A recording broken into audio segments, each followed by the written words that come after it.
Brigadier Shui was a striking woman. While she wasn't ugly by any means, Jack had yet to meet an ugly cultivator. She was certainly more handsome than conventionally beautiful. A sentiment only reinforced by the woman's massive biceps and imposing scars. To Jack's eyes, she looked more akin to a blacksmith than a soldier in command of an army, with numbers in the tens of thousands. "They fight good, eh?" the massive woman asked, fuzzy ball-like ears twitching as she regarded him. The pair of them were stood in the compound of the Iron Hoof Sect, watching dozens of women battle it out in small duels across half as many sparring rings.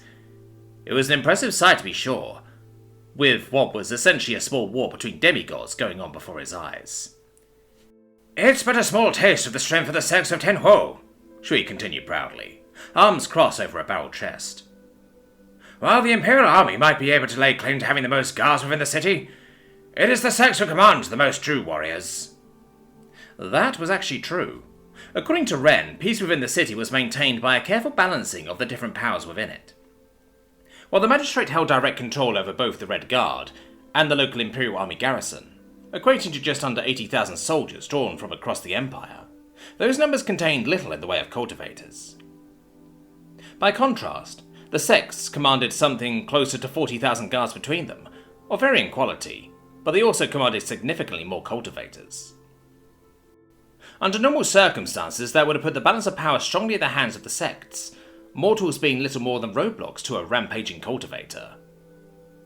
Then one took into account the presence of the magistrate herself, a woman who had recently wiped an entire sect from the face of the earth single-handedly. Her presence alone meant that the balance of power shifted strongly in favour of the Imperial clan. Still, that didn't mean that her power was unchallenged, politically, economically, or militarily. The sects were still a powerful force within the city, and while none of them were a match to the woman individually, they had the means to threaten her monopoly when they banded together. Which, of course, almost never happened. Cultivators being cultivators. He'd once heard Lin say that if you put two cultivators into a room together, you'd have 3 ancestral blood feuds declared before one walked out of it, with the other never leaving at all. Nothing he was seeing right now gave him any reason to doubt that saying. He watched as towards the back, a group of women seemed to take offence at the defeat of their compatriot and streamed onto the field, which resulted in the other women's supporters streaming onto the field too. Based on the different colours they were sporting, he figured they were from different sects, and as he watched, it didn't take long for the argument to turn into a small-scale war.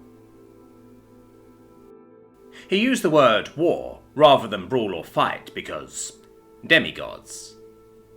Naturally, the conflict soon spilled out into the areas cordoned off for other duels, drawing more combatants into the ongoing battle. The only good thing he could say about the whole thing was that no one had drawn steel yet. Swords remained sheathed, or were sheathed when former duelists entered the fray. In that regard, it sort of reminded him of a gang fight, the kind where you were more interested in making a point than putting the other guy in the ground.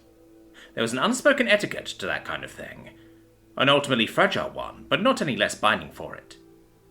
"There seems to be a bit of a squabble going on there," Jack deadpanned, as he gestured in the direction of the growing fracas. If he had expected Shui to be in any way embarrassed by the appalling lack of discipline being shown by what were nominally her forces, she didn't show it. Instead, she smiled broadly. "Just girls being girls. We met the seniors heading up north to give the arch-traitor a whipping. The new bloods are still figuring out the new pecking order, such as it is, before their seniors return to remind them of their place." Lovely, Jack thought sarcastically. "Plus, it's hard for a lady to not want to show off when there's an attractive young man in the audience." Jack sighed as he wondered exactly what about the shit show he was watching was supposed to impress him. Of the traits he looked for in a potential woman, the ability to brain someone at the drop of a hat certainly wasn't one of them. Or if it was far down the list. "I'm hardly the only one." He indicated his head towards the other 3 men in attendance. Dressed like peacocks, smothered in makeup and surrounded by no less than 3 women who were undoubtedly cultivators themselves, each seemed to regard the ongoing war with much the same degree of disdain he felt. Then again, that seemed to be the default expression of every male cultivator he'd seen, though he'd yet to speak to one, so that wasn't exactly abnormal. For all he knew, they really were interested in seeing which of the women present was best at skull-cracking. It was certainly fit with his own experiences where cultivators were concerned, because he doubted either Arn or Ren's interest in him came from his winning personality. "Perhaps," the Brigadier allowed, "but you are the only unattached male in attendance. With no prior commitments. As I understand it, you're the only man in the city to have that privilege. That fact will certainly go far in explaining the sheer enthusiasm on display from the girls down there. Jack nodded, absently, but to be honest he wasn't really listening. It was nothing he didn't already know, and to be doubly honest, despite the sheer spectacle of the violence in front of him, he was actually rather bored. For him, violence was a tool he employed to get the things he wanted. As a person, he had less than no interest in the artistry behind it. He couldn't just leave, though.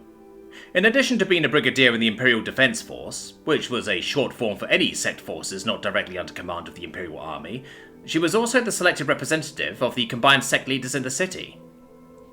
In short, despite the simple happy-go-lucky charade she put on, there was a 0% chance that the woman to his side wasn't possessed of some razor-sharp political instincts, in addition to her skills as a combatant.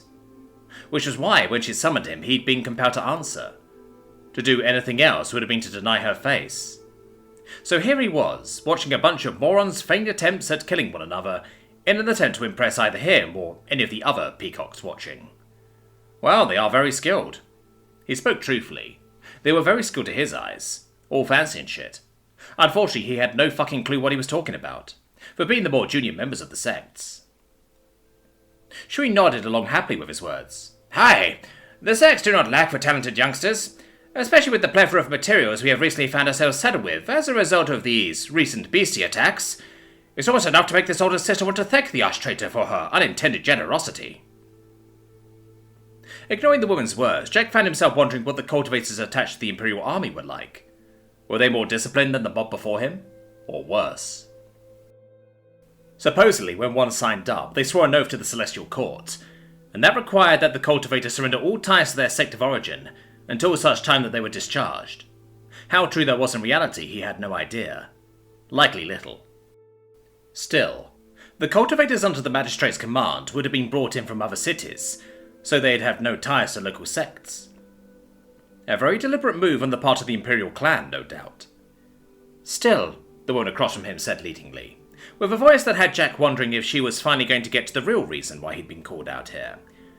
While I have no doubts in the preparedness of the noble science under my command, I cannot help but find the strength of my more mortal forces lacking. Ah. Jack had a feeling he knew where this was going. Mortal strength, he chuckled. Isn't that a paradox? The Brigadier laughed along with him, but there was no missing the intensity in her gaze. As you say, Master Johansson, which I think speaks to the impressiveness of your crafting talents. As enamored by your ability to construct a castle in but a night as my compatriots are, I can't help but find myself far more interested in the weapons held by your people. She inclined her head to where Ren and Jack's militia guard stood. A weapon capable of allowing a mortal to match a cultivator. There was a certain gravitas to that statement. Match, he said. Hardly. Get 50 of them together in the hands of steady men and put them on open ground with clear sidelines, and then maybe I could claim they had that ability. A situation that would not be hard to arrange for a decent commander, went unsaid, was the fact that Shui thought herself such a person. Even if it weren't, I would still want those weapons. Really? I thought the training and armament of mortal warriors to be beneath the sects. What went unsaid was the fact that the magistrate would be interested because she had less of them, and thus had to rely more on her mortal soldiers. Certainly, there are some amongst my subordinates and peers who share their sentiment. I am not so foolish. The cultivator that undermines the utility of mortal warriors is the warrior that finds themselves finishing a duel wounded, overextended, and soon filled with spears held by mortal hands. Yet again, Jack had to remind himself that the locals weren't stupid. Or at least, those that floated to the top weren't. The rifles are spoken for, he finally allowed. At least those that I can produce in the next 6 months are. And likely, once they prove their worth, any production runs afterwards as well. For years at least. The pig woman winced. Well, it seems our beloved city leader wasted no time in taking advantage of you. Jack didn't miss the double meaning inherent in her words, and was quick to shut down any insinuations that he'd be willing to go back on the deal he'd already struck, if she threw the sex support behind him. The last thing he wanted was to be caught up in a game of tug-and-war between the two most powerful factions in the city. No, he'd be better served by becoming indispensable to both. I am a loyal subject of the Imperial clan, he paused. With that said, I am also a merchant in addition to a crafter. Shui's eyes widened before a slow grin spread across her lips. Truly, That would explain why Lady Wren was so quick to throw her lot in with you. Behind them, Jack could well imagine the dog woman's ears twitched at the mention of her name, and not for the first time Jack knew she'd be wishing she could be up here with him to give advice. This was, after all, her domain rather than his. What else could you offer us, if not more rifles? Knowing the locals, the Brigadier was probably thinking of some kind of super enchanted sword or something more normal. What if I were to give you the means to craft rifles of your own? He leaned forward, for a reasonable cut of the royalties. Shui's smile became downturned. While our clans possess many talented individuals, few enough are crafters, and those with the talent will be busy for the immediate future. Jack nodded, as this was something he already knew. Apparently crafting had fallen out of favour amongst cultivators, or rather the onus of responsibility had shifted. In the modern era, it was seen as more of a male thing, which made sense. Males weren't allowed to fight, but they were still cultivators, so naturally they contributed to their sect by spending their time crafting. As a result, the invaluable service quickly came to be seen as only a male thing, not unlike sewing or whatever else used to be a women-only thing back in the day. And with the average male cultivator being not particularly powerful, the crafting ability of the Empire has slowly diminished over time. Ironically, the Empire still had a very alchemical culture, but that was because pretty much all cultivators were alchemists by necessity. They needed to be in order to refine the materials they used to cultivate. By contrast, a sword was a sword. An enchanted blade was nice, but hardly necessary for the average cultivator.